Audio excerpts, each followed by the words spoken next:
പ്രണയം the love after marriage ഭാഗം 45.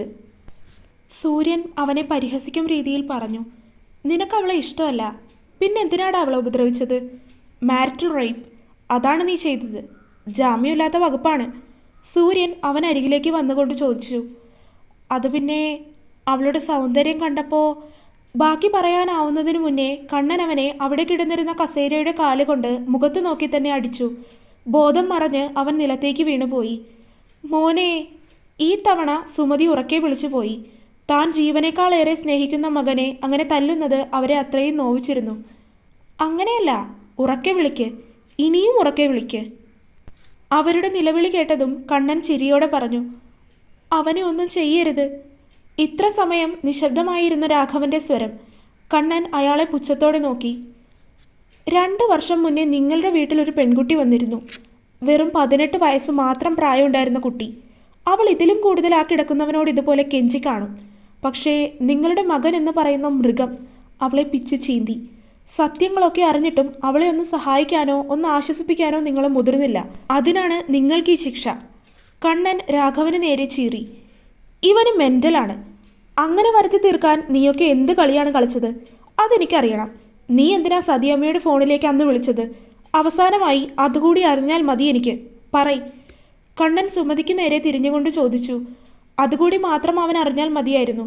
ബാക്കിയെല്ലാം അറിഞ്ഞു കഴിഞ്ഞു. ഇനിയും ഒന്നും ബാക്കിയില്ലാത്ത വിധം. പറയ്. അവരുടെ കയ്യിൽ നിന്ന് എല്ലാം നീയൊക്കെ കൈക്കലാക്കി. പിന്നെ എന്തിനാണ് അവരെ നീയൊക്കെ ഫോളോ ചെയ്തത്?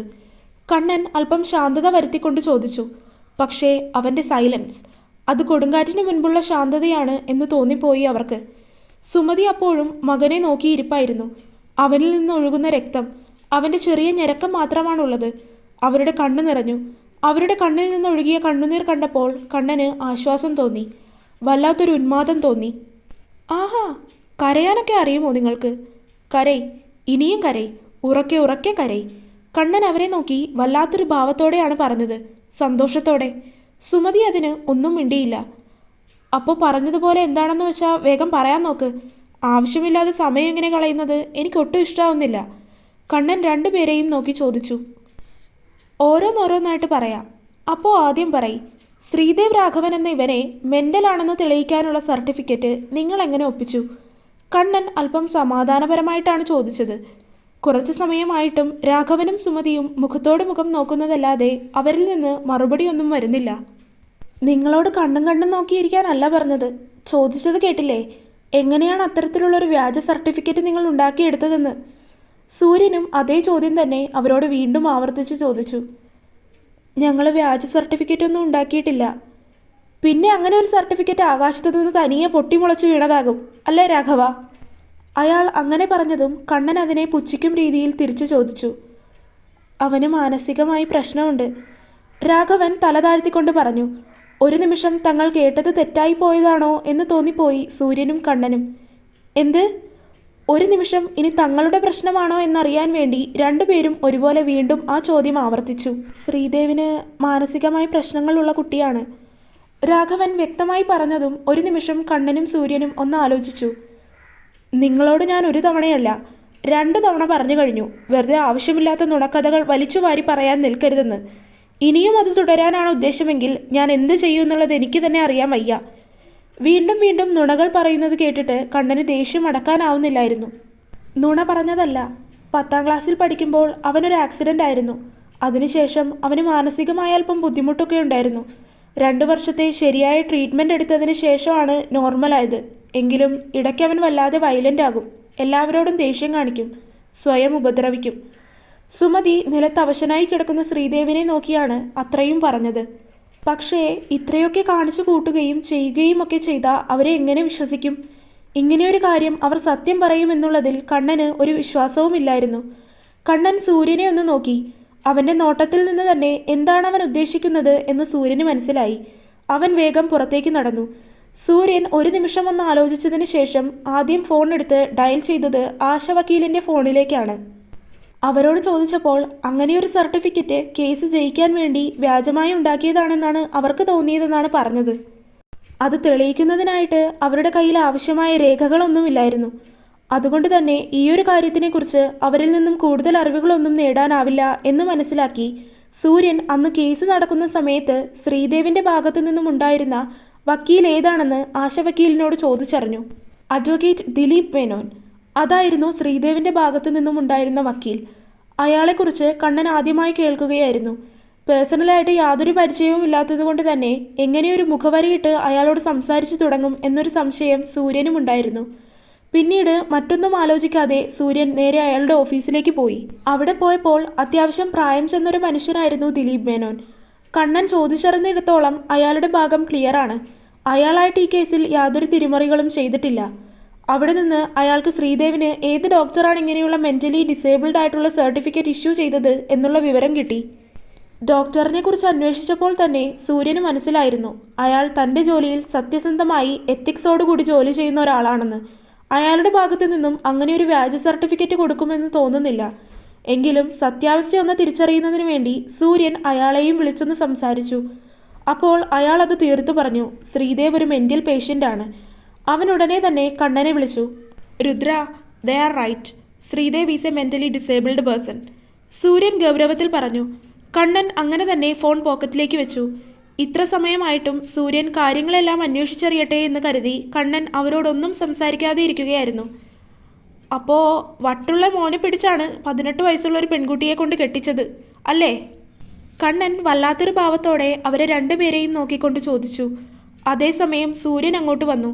അതേസമയം കണ്ണൻ്റെ ഫോണിലേക്ക് ആരോ വിളിച്ചതും അവൻ പുറത്തേക്കിറങ്ങി. സൂര്യൻ രാഘവൻ്റെയും സുമതിയുടെയും അടുത്തേക്ക് വന്നു. നിങ്ങളെയൊക്കെ മനുഷ്യനെന്ന് വിളിക്കാൻ കൊള്ളില്ല, മൃഗമെന്ന് വിളിക്കാനും പറ്റില്ല. കാരണം മൃഗങ്ങൾക്ക് ഇതിലും സ്നേഹവും അനുകമ്പയും ഉണ്ടാകും. ഈയൊരു ജീവിതത്തിൽ തന്നെ എന്തോരം തെറ്റുകളും കുറ്റങ്ങളും ദ്രോഹങ്ങളും നിങ്ങൾ മറ്റുള്ളവർക്ക് ചെയ്തിട്ടുണ്ടോയെന്ന് ചിന്തിച്ച് നോക്ക്. എൻ്റെ ഒരു അഭിപ്രായത്തിൽ തെറ്റ് ചെയ്തത് നിൻ്റെ വളർത്തമ്മയും വളർത്തച്ഛനുമാണ്. അവർ നിന്നെപ്പോലത്തെ ഒരു വിഷത്തെ ദത്തെടുത്തു, പൊന്നുപോലെ നോക്കി. അവർ മരിച്ചു പോകുന്നതിന് മുന്നേ നിന്നെ നിൻ്റെ ഏട്ടൻ്റെ കൈകളിൽ സുരക്ഷിതമായി ഏൽപ്പിച്ചതാണ്. ഏട്ടനും നിന്നെ നല്ലതുപോലെ നോക്കി, നല്ല രീതിയിൽ വിവാഹം കഴിപ്പിച്ചയച്ചു. എന്നിട്ടും ആ ഏട്ടനെ തന്നെ നീ വേദനിപ്പിച്ചു, അയാളെ കൊന്നു. സ്വന്തം മകളെപ്പോലെ കരുതി സ്നേഹിക്കേണ്ട ഏട്ടൻ്റെ കുഞ്ഞിനെ നീ കൊല്ലാതെ കൊന്നു. സ്വത്തിനു വേണ്ടി 18 വയസ്സ് മാത്രം പ്രായമുള്ള ഒരു പെൺകുട്ടിയെ നീ നിൻ്റെ മകനല്ല, മാനസിക രോഗമുള്ള മകൻ, അങ്ങനെ ഒരുത്തനെ കൊണ്ട് വിവാഹം കഴിപ്പിച്ച് അവളെ വീട്ടിൽ വെച്ച് ക്രൂരമായി പീഡിപ്പിച്ചു. അവളുടെ കയ്യിൽ നിന്ന് അനധികൃതമായി സ്വത്തുകൾ എഴുതി വാങ്ങിച്ചു. മകൻ്റെ ക്രൂര പീഡനത്തിന് അവൾ ഇരയാകുന്നുണ്ട് എന്നറിഞ്ഞിട്ടും അവളെ നിങ്ങളൊന്ന് സഹായിച്ചത് കൂടിയില്ല. ഒടുക്കം സ്വത്തുക്കളെല്ലാം നിങ്ങളുടെ പേരിലായപ്പോൾ കറിവേപ്പില എടുത്ത് കളയും പോലെ നിങ്ങൾ അവളെ ഉപേക്ഷിച്ചു. സ്വയം ഒന്ന് ഇരുത്തി ആലോചിച്ച് നോക്ക്, എന്തുമാത്രം തെറ്റുകളും കുറ്റങ്ങളുമാണ് നീയൊക്കെ കൂടി ചെയ്തതെന്ന്. അവർക്കതൊന്നും ആലോചിക്കാനുള്ള സമയം പോലും ഇല്ല സൂര്യ. ഇനി അടുത്തതാരെ കൊല്ലണം, ആരെ ഉപദ്രവിക്കണം എന്നൊരൊറ്റ ചിന്ത കൊണ്ട് മാത്രം നടക്കുന്നവരാണ് ഇവരും ഇവരുടെ മകനും ഭർത്താവും. സൂര്യൻ്റെ സംസാരം കേട്ട കണ്ണൻ പുച്ഛത്തോടെ പറഞ്ഞു. നിയമമനുസരിച്ച് നീങ്ങാനാണെങ്കിൽ കുറഞ്ഞത് ജീവപര്യന്തമെങ്കിലും ലഭിക്കാനുള്ള തെറ്റുകൾ ഇപ്പോൾ നിങ്ങൾ 3 പേരും ചേർന്ന് ചെയ്തിട്ടുണ്ട്. കൊലപാതകം, ഗാർഹിക പീഡനം, അനധികൃതമായി സ്വത്ത് തട്ടിയെടുക്കുക, ബ്ലാക്ക്മെയിൽ ചെയ്യുക, അങ്ങനെ എണ്ണിയാൽ തീരാത്തത്രയും കേസുകൾ നിങ്ങൾക്കെതിരെ എനിക്കിപ്പോൾ ചാർജ് ചെയ്യാം, സൂര്യൻ പറഞ്ഞു. പക്ഷേ നിയമമനുസരിച്ച് പോകാനാണെങ്കിൽ ചിലപ്പോൾ നിങ്ങൾക്ക് ശിക്ഷ ലഭിക്കുമ്പോഴേക്കും നിങ്ങൾ തന്നെ മരണപ്പെട്ടിട്ടുണ്ടാകും. അതുകൊണ്ട് ഇവിടെ ശിക്ഷ വിധിക്കുന്നതും അത് നടപ്പിലാക്കുന്നതും എല്ലാം ഞാനാണ്. കണ്ണൻ ചിരിയോടെയാണ് അത് പറഞ്ഞത്. അവൻ്റെ ആ ചിരി പോലും അവരിൽ ഭയമാണ് ഉയർത്തിയത്. അപ്പോൾ ഇനി അവസാനമായിട്ട് എന്തിനാണ് സതിയമ്മയെ നിങ്ങളന്ന് വിളിച്ചുകൊണ്ടിരുന്നത്? അതിന് കൂടി ഒരു ഉത്തരമായാൽ നമുക്ക് ഈ പരിപാടി ഇവിടെ വെച്ച് അവസാനിപ്പിച്ച് ഇനി പ്രവൃത്തിയിലേക്ക് കയറാം. അവൻ്റെ സംസാരങ്ങളെല്ലാം വളരെ ശാന്തവും സമാധാനപരവുമായ രീതിയിലായിരുന്നു. എങ്കിലും അത് കൊടുങ്കാറ്റിന് മുൻപുള്ള ശാന്തതയാണ് എന്ന് മനസ്സിലാക്കാനുള്ള ബുദ്ധിയെങ്കിലും അവർക്കുണ്ടായിരുന്നു. കാരണം അവൻ പറയുന്നത് തന്നെ ഒരു ക്രൂരമായ പ്രവൃത്തി അതിന് പിന്നിലുണ്ട് എന്നത് വ്യക്തമാക്കുന്ന രീതിയിലായിരുന്നു. അവൻ്റെ ആ സംസാരത്തിന് മുന്നിൽ തന്നെ രാഘവൻ്റെയും സുമതിയുടെയും മുഖം ഒരുപോലെ പേടിയോടെ വിളറിപ്പോയി. വേഗം ആവട്ടെ, ചോദിച്ചതിന് അപ്പപ്പോൾ ഉത്തരം പറയണം. എന്തിനാണ് സതിയമ്മയുടെ ഫോണിലേക്ക് നിങ്ങൾ വീണ്ടും വിളിച്ചുകൊണ്ടിരുന്നത്? ശ്രീപാർവതിയുടെ പേരിലുള്ള വസ്തുക്കളെല്ലാം നിങ്ങൾ നിങ്ങളുടെ കൈക്കലാക്കി. പിന്നെയും എന്തിനായിരുന്നു അങ്ങനെ ഒരു ഫോൺ വിളി? അത് പിന്നെ മാനസികമായി വൈകല്യമുള്ള ഭർത്താവിനെ ഉപേക്ഷിച്ച് പോവുകയാണെന്ന് പറഞ്ഞപ്പോൾ കോടതിയിൽ നിന്ന് ഞങ്ങൾക്ക് നഷ്ടപരിഹാരം അനുവദിച്ചിരുന്നു. 10 ലക്ഷം രൂപയായിരുന്നു. പക്ഷേ അതിൽ 5 ലക്ഷം രൂപ മാത്രമാണ് സതി തന്നത്.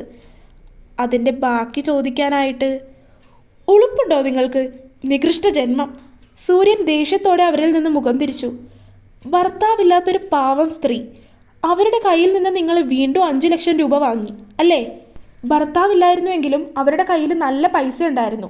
എൻ്റെ ഏട്ടനും ഏട്ടത്തിയും മരിച്ചപ്പോൾ കിട്ടിയ ഇൻഷുറൻസ് തുകയും അതുപോലെ തന്നെ അവരുടെ ഭർത്താവ് മരിച്ചപ്പോൾ കിട്ടിയ ഇൻഷുറൻസ് തുകയും എല്ലാം അവരുടെ ബാങ്കിൽ സുരക്ഷിതമായിട്ടിട്ട് അവർ ഉപയോഗിക്കുന്നുണ്ടായിരുന്നു. സുമതി ദേഷ്യത്തോടെ ചീറി.